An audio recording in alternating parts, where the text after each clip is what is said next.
Assalamualaikum warahmatullahi wabarakatuh. My name is Shafira Fatma Rifani. My student ID is 23019029.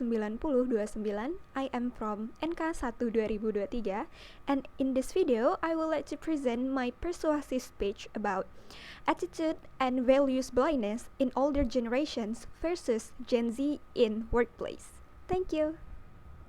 Have you ever felt misunderstood simply because of your age? Maybe you've heard someone from a different generation say, they just don't get it, whether it's about values, work ethics, or social priorities. These gaps between generations often lead to conflict, not because we want to disagree, but because we fail to see the world through each other's eyes.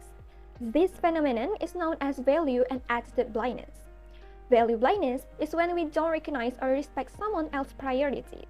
Attitude blindness happens when we misinterpret behavior shaped by generational experiences.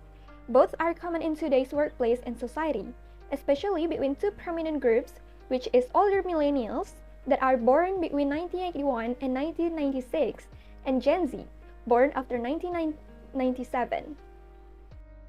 So, in this video, I am going to tell you about 4 learning objectives that we will understand after we finish this presentation. The first one is the definition of the terms values and attitudes. And the second one is I will define value and attitude blindness in older generation and Gen Z in workplace. And the third one is I will going to explain about how values and attitudes are connected to one another and the impact of this blindness to workplace. And the last one is about the solution for overcoming blindness in value and attitude in our society. The first one is values. Values are the principles or ideals we hold as is important, good, desirable, or worthwhile. They are our basic and fundamental beliefs that are closely linked to our identity, and they guide or motivate our attitudes and behaviors. Values are usually stated as a word or short phrase and are usually positive. Here are the examples of values. There's a lot, isn't it?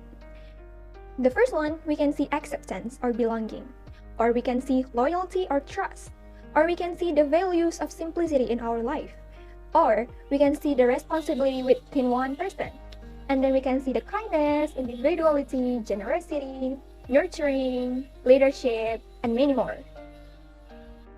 There are shared values and personal values.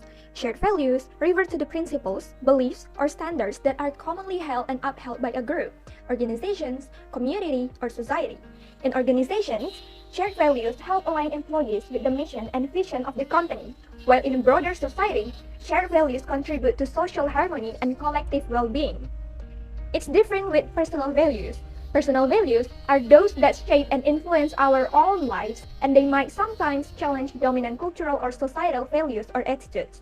Our unique perspective and personal context, for instance like age, gender, life experience, inform this. They might also shift or change throughout our lives due to different circumstances. Next, we come to the attitude. An attitude is a way of thinking or feeling towards something. It might be a stance regarding a situation, idea, character, event, or issues.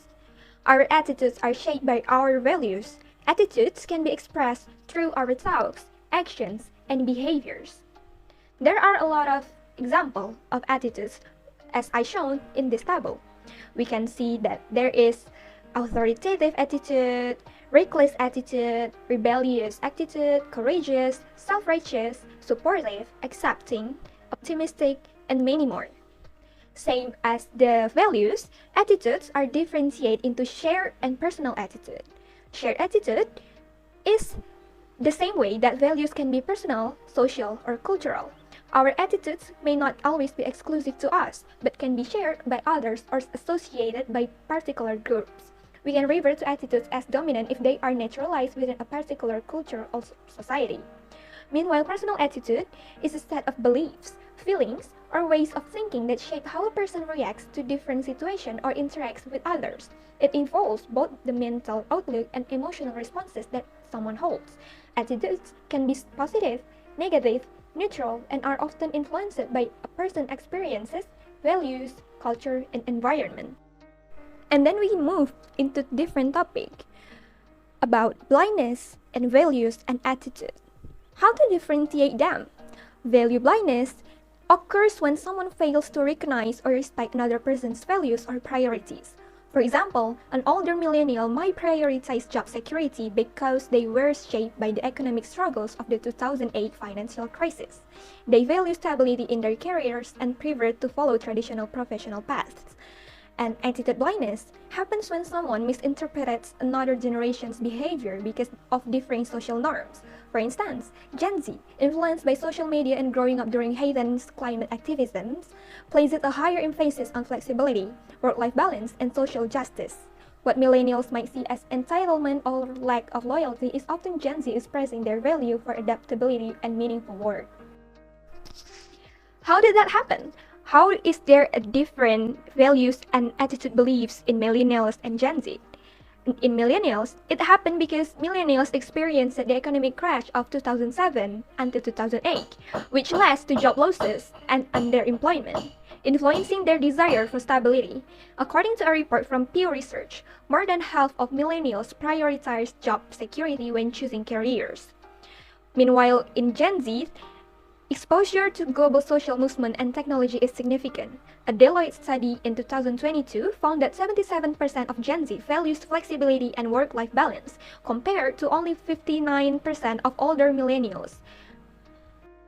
As we can see in the value, a LinkedIn Workforce Confidence Index in 2021 reported that 74% of millennials believe in climbing a career ladder within one organization, compared to only 43% of Gen Z, who often favor short-term, impactful roles and side hustles. A millennial manager shaped by pre-digital work environments prefers traditional hierarchies and clear authoritarian structures. When Gen Z employees advocate for flat hierarchies and collaborative decision-making, it can be perceived as disrespectful or insubordinate. However, this isn't due to stubbornness or rigidity. It is the result of differing life experiences, as I explained before. Meanwhile, in attitude, according to a 2023 study by Morning Consult, 71% of Gen Z consumers prefer brands that actively take a stand on social issues, while only 48% of millennials prioritize this in their purchasing decisions. This generational divide underscores the different attitudes towards balancing profit with purpose. Gen Z's activism-driven mindset and push for corporate social responsibility are sometimes viewed by millennials as naive or impractical. For instance, a Gen Z team member may advocate for a strong brand stance on social justice, believing that companies should prioritize values over profits. Meanwhile, millennials, particularly those in leadership, may see this as risky, fearing it could alienate customers or hurt business growth. And when millennials' desire for stability clashes with Gen Z's drive for flexibility and social action, these conditions create impacts that could disturb the workforce. For instance, miscommunication and conflict, misunderstanding, decreased productivity, limits the innovation between coworkers, and create negative generational stereotypes which will lead to hinder collaboration in workplace. In this case, bridging this gap requires mutual understanding. Millennials need to see Gen Z's push for flat hierarchies as a desire for innovation, not disrespect. Gen Z should recognize that caution from millennials is rooted in lived experiences of economic instability, not resistance to change. And then, what is the solution to overcoming the blindness? The solution to overcoming the blindness is we can do. And then, what is the solution to overcoming the blindness that happened between generations? The solution to overcoming the blindness is that we can do an open dialogue, which we encourage both generations to talk openly and listen to each other's views. And then we can do a shared goals, which focus on what both generations want, success and innovation, and make sure these goals align with the company's mission. After that, we can do a mentorship, which we set up programs where millennials can mentor Gen Z and vice versa to learn from each other's strength. And then after that, we can imply a flexible work culture in our workforce that can balance millennials' and need for stability with Gen Z's desire for flexibility. And then we can do empathy and training, which provide training to help both generations understand and respect each other's differences. And to end this presentation, I would like to tell you a conclusion. In conclusion, to succeed in today's fast-changing world, we must embrace the strength of both millennials and Gen Z. By fostering open communication, focusing on shared goals, and offering flexibility, we can create a workplace where both generations thrive. Mentorship program will allow us to learn from each other, while training will ensure we respect and understand our differences. The time to bridge this gap is now, because when we work together, we unlock our full potential. Together, let's create a future where collaboration drives innovation and success. Thank you all for listening to my video. My name is Shafira Fatma Rifani. Assalamualaikum warahmatullahi wabarakatuh.